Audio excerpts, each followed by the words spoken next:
From the production studio at ACEC National Headquarters in Washington, D.C., I'm Jeff Urbanchuk, and welcome to another edition of Engineering Influence, a podcast from the American Council of Engineering Companies. Now, as part of its long-term strategic plan, one of the things that ACEC is doing right now is really looking at expanding its offerings when it comes to the issues of inclusion, diversity, equity, and belonging. And one way of expanding our offerings is through education. And we are now going to be offering in April a new 6-part course, which is a roadmap to diversity, equity, inclusion, and belonging. And it, again, is going to be a 6-part course that really is focused on giving our member firms, the attendees, our member firm executives, the tools, resources, and knowledge that they need to come away from the course to either reinvigorate or revitalize their firm's existing programs for DEI and B, or to forge new ground to start their own strategies and put their new policies in place to make their firms a more welcoming and inclusive environment, not only for existing firms, but for future employees. And to dig into the specifics of this course and why it's so important for our industry, especially today, with the workforce that is coming out of college and joining the engineering industry, I'm very, very pleased to be joined by the course instructor, Mindy Gulati. She is the founder and CEO of Fundamental Advisory, a consulting firm that works with nonprofits, businesses, and law firms to set up and discuss these issues and help her clients forge this ground to set up policies and procedures, to conduct workshops and focus groups on how they can successfully begin their own journeys into the areas of DEI.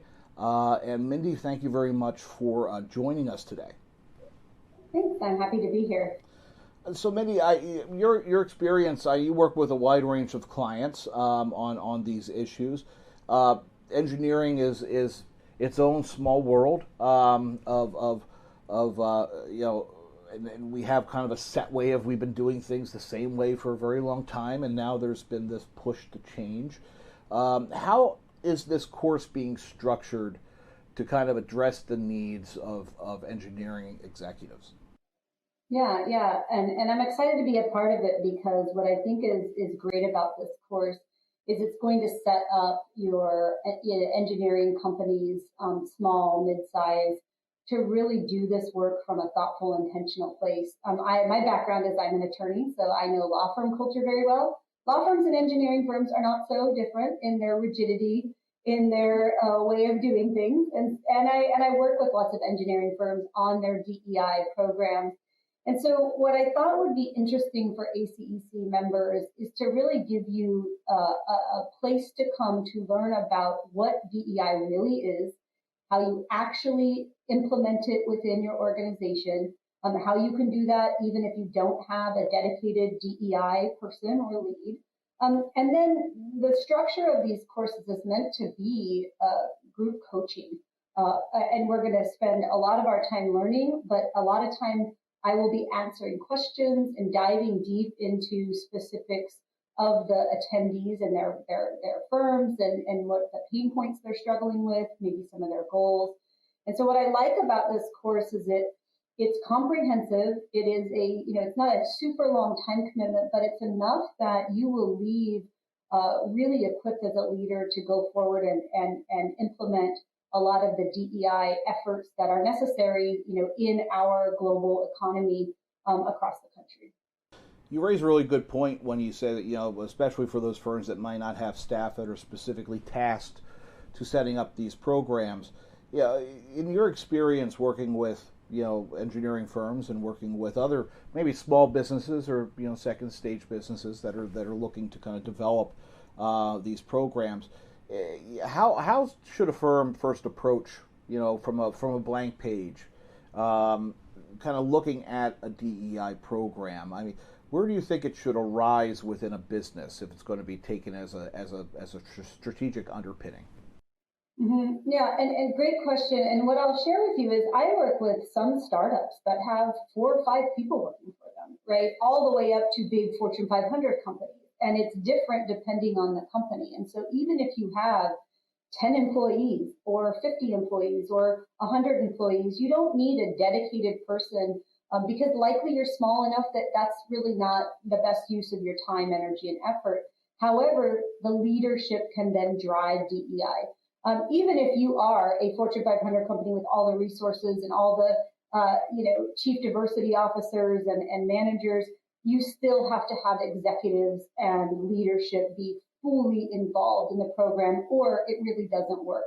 And so what I think is interesting for the firms to be thinking about, how can we even do this? The method and the approach that I take and my firm takes is something called awareness, action, and accountability. And so you really have to have awareness at a really deep level as to why you're doing this work, why it's meaningful and important to your firm, which is going to be different from a different firm. You can have regional differences, geographical differences, the industries that you're in, the contracts you're going after. There's going to be a lot that goes into your why. And we're going to spend some time in this course really having the leaders explore their why this work is important to them. But as you're embarking on that and trying to think about how you're going to put this into your organization, you have awareness, but then you have to put actions behind it. Those are things like strategic plans, developing a hiring and recruiting process that's really thorough and intentional. You have to do things like make sure that your leadership has the competency to lead with an inclusive lens. And then accountability is really key. And this is where this resides a lot with leadership. And so even if you're a small firm, even if you only have 100 or 200 people working for you, accountability really comes into putting in place things like performance metrics to measure whether people in the firm are supporting these efforts, whether they are being inclusive and fair and respectful in their practices. And then also part of accountability is doing, some audits and some measurement, right? So DEI, again, is not just about training and awareness. It's important, but if you don't have action or accountability behind it, it really is just an exercise in knowledge growth, which is important. But, I find a lot of people read a lot about DEI. They read a lot about, anti-racism efforts or gender inequities. But when I ask them, well, what have you done with what you've read? They haven't done much, right? And so I really want to make sure that through this course, we're building that awareness, but we're moving into action and then ways to actually measure and hold your firm accountable. Yeah, it seems from the conversations I've heard with firm executives, a lot of the times these pushes towards setting up a program, if one does not exist within a firm, usually does start at a pretty high level in the C-suite, either the president, CEO, or someone very high up to really force this through. But it's not the kind of thing where you can create a plan and then put it on the shelf, to your point. The importance here is it has to be driven through leadership of the firm, but then beyond that, that action and accountability side that you mentioned, it really comes into play, where a DEI plan has to help shift the culture of the firm, right? It has to be embedded within the business. When you're looking at setting metrics up to kind of help guide the success or the progress of a DEI plan, what's the split between, how do you set those metrics? Are they quantitative or are they qualitative, or is it a kind of a mixture of the two? Is it really dependent upon the firm? I mean, from your experience, what is there a formula that works, or is it just kind of dependent upon the culture that you find at the firm? Yeah, and there is not a formula, right? There are some things that you can do that work, but what I would say is, I think one of the reasons that DEI programs don't work is because people want sort of the off-the-shelf 10 best practices, implement them, and we're all good. But every company I work with is very different, right? I work with a couple of engineering firms right now, and they're very different, right? They have a culture, they have a feel. They have business needs, they have pressure points, they have things they excel at. And so when you're putting into practice both the policy and some of the DEI goals and initiatives, they have to be very specific and custom to the organization. And there are a lot of qualitative type data that you can gather, And I like to do things like listening sessions, focus groups, feedback. There's a whole host of quantitative things we can do. And then there's the qualitative, which is really important as well, right? So we want to be mixing both aspects of collecting that data. You can't just send out a survey and say, are we an inclusive firm, right? You really have to ask, what does it mean to be included? How are your managers handling conflict? What does it take to be successful at this firm? So I ask a lot of these questions when setting up any DEI program, right? I like to do what I call a culture assessment on a firm, and firms can learn to do this as well, right? I do it as an external consultant, but internally you can do some of these same assessments, and I'm going to talk about this in this training. The other thing I'll mention to you is that in this 6-part series, the sixth module that will be taught will be getting at the policy statement or creation. And that's going to be very specific to each of the companies that will be joining me. So they're not all going to be even ready to do that. Some of them are going to want a statement. Some of them are ready for a policy. But what I remind them is you have to do some walking before you talk, right? You don't want to go out and just boast, hey, we got a DEI plan or DEI statement, and then put it on the shelf, right? You got to walk first. Then you can talk about it. So you have to have something in place. And this program is going to get you walking, right? One foot in front of the other so that you can start talking about what you're doing. And I find that the engineering firms in particular that I work with, we have done a significant amount of walking before the strategy or the plan was developed, right? Because we really want to make sure it's something that is tied to business values and business strategy that is really going to, in the end, create measurable change in the organization. The benefits of DEI are clear. The research has been out for 30 years, right? 30 years in terms of showing, organizations that are more diverse and inclusive are more profitable. They're more innovative. They meet challenges like a COVID pandemic a lot easier than firms that are not attuned to these things, right? So there's a lot of research out there, but what we need to do is figure out for each individual firm what that really looks like. And so I think that's what the leaders who come to this program are going to get, is they're going to start to think about, for my firm, what does DEI look like? What do we need to measure? What are our goals and objectives? How are we going to hold each other accountable during this work?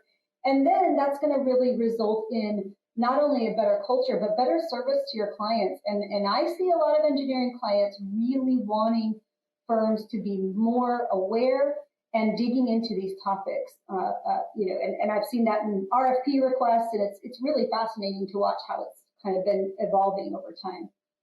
That's true. I mean, that's something else that we've heard, is that we have firms reporting back that they're seeing more requirements in RFPs, that the project teams reflect the communities where they're going to be designing and working in these, for these projects, and it's become. I mean, for those out there that still would consider this as something that is more of a like to have or a want to have, it's becoming more of a need to have from a business standpoint, as more public agencies really take a hardline view about the makeup of the clients and the consultants that they do hire. And what we've also found is that generally the project teams with more diverse representation generally come up with better solutions for the client. There are more voices at the table, and there are more perspectives and approaches than you would have with a more homogenous group.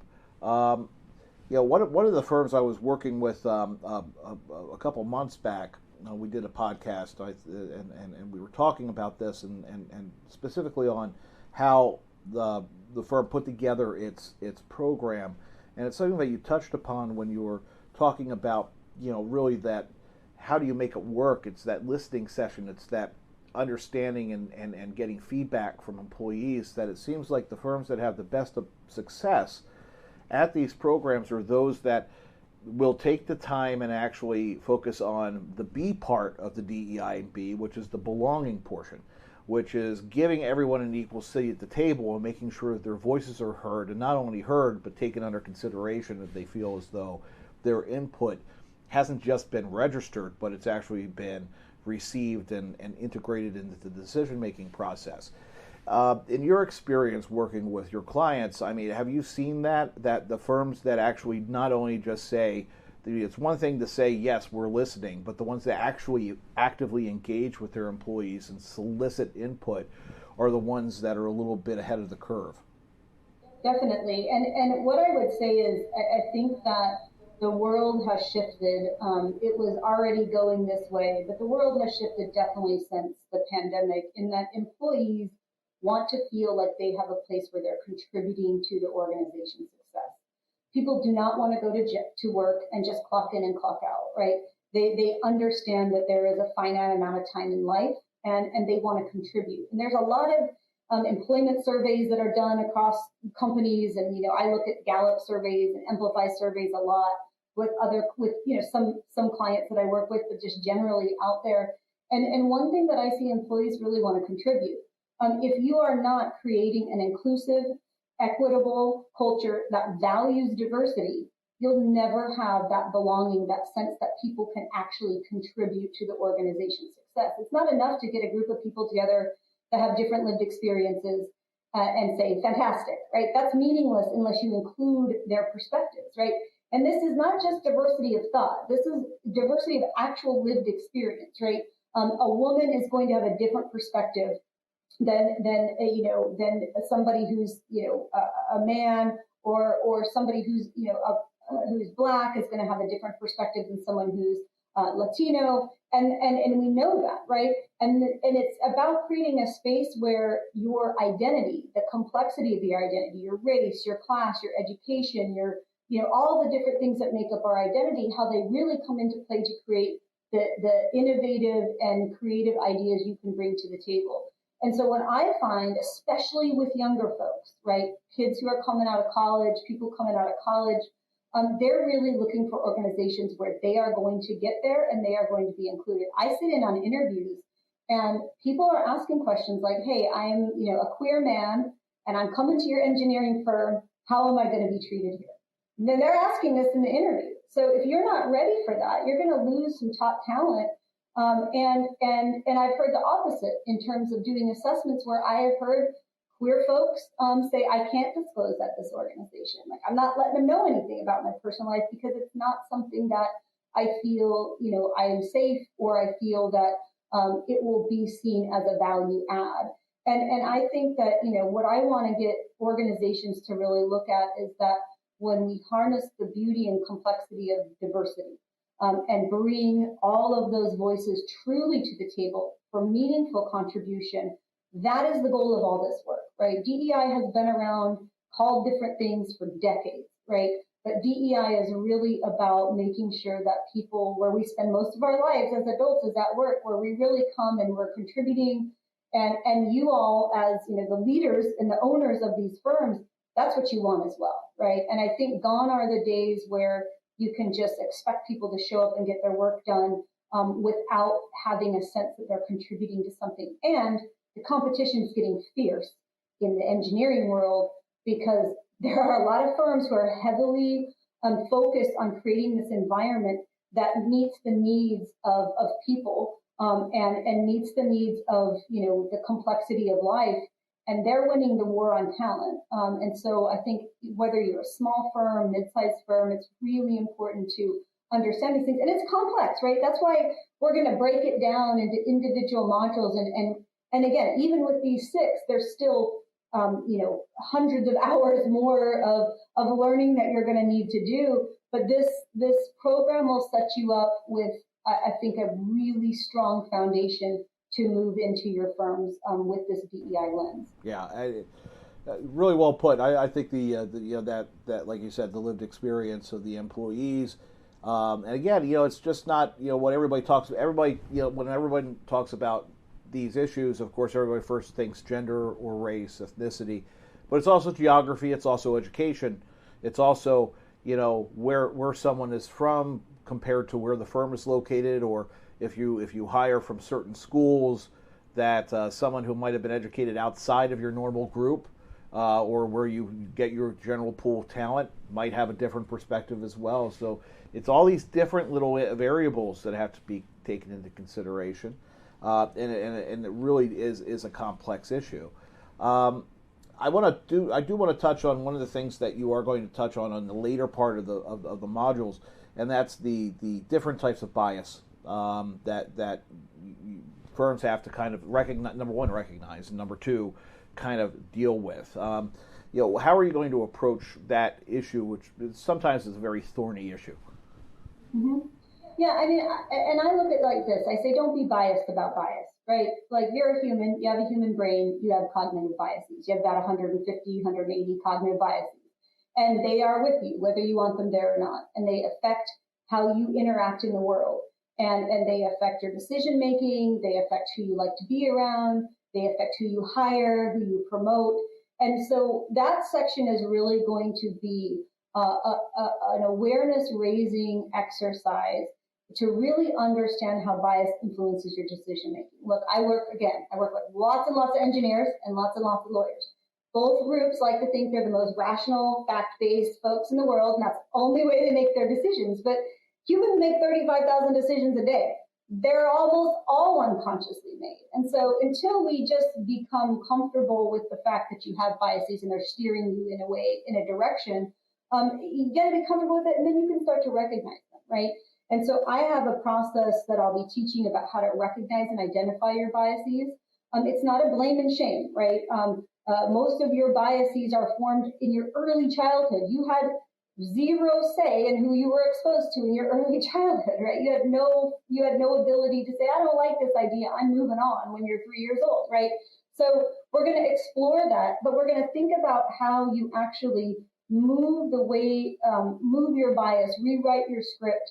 And it's not just bias as you as an individual. I mean, implicit bias is important to understand, but we also have to look at our organizational bias. Organizations are built by humans. Thus, there's going to be bias baked in.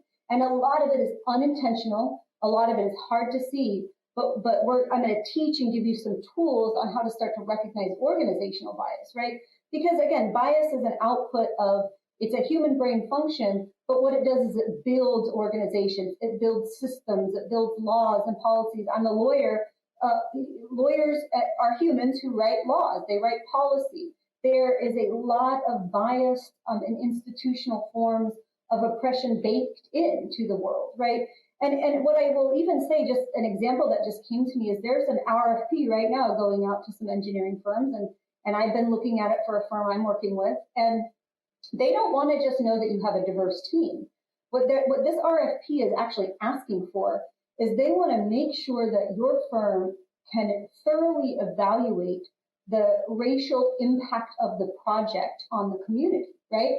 And so if you ignore bias, or you don't want to deal with it, or you think it's, something that's not doesn't exist, you're not going to be able to be effective on that bid. And if you have somebody write something that's not true, when you get into those conversations, it's not going to work, right? And so I'm finding that there is a lot of recognition from government municipalities that policies, things like redlining, have created very disproportionate and very vast inequities. And so bias is not just about your own personal bias, right? We're thinking about how did this wastewater treatment plant get put in this community? Where did that come from? It didn't just spring out of nowhere, right? It was influenced and informed through bias, a lot of times unintentional, sometimes intentional. But now, as an engineering firm bidding on that project, you're being asked to evaluate, how are these improvements going to affect the community? What racial disparities are they going to create? And so, I mean, this is just one of many RFPs I've read that are very much digging into making sure the engineering firms understand that you all don't exist singularly, you are connected to a whole community. And I think that's the awesomeness of this work, is that awareness raising, but moving it into actions and then accountability is really how we create more safe and thriving and healthy communities for everybody. Yeah, there's a lot here to cover. I don't want to give away everything in the course, though. That's the thing. That's the challenge. So you're like, stop, Mindy, please stop telling about it. But again, this is coming up very soon, just a month away, and in April. It's Designing a Roadmap to Diversity, Equity, and Belonging. And it's being offered again as a 6-part series. And Mindy Gulati will be instructing that series. They are live sessions. There's communities that you can join. There's a community you can join online. There's a lot of information sharing. So it's not just, it's a very interactive, and it's something that you can get a lot of value for. And the link to more information about that course is going to be in the show notes on this podcast. So, Mindy, I really do appreciate the time you've taken today to kind of preview the course, and I would love to have you back on to talk about these issues in depth, and maybe after the course we don't have to give away the secrets of what's going to happen in the modules. Yeah, fantastic. I'd love to come back. Fantastic. And again, take a look and please register. If this is a course like the last one, the last couple that we've done, registration goes quick, and we have a set amount of seats, so act quickly. That's all I can say, because they're very, very popular. And thank you again for joining us on this podcast. This has been Engineering Influence from the American Council of Engineering Companies. We will see you next time.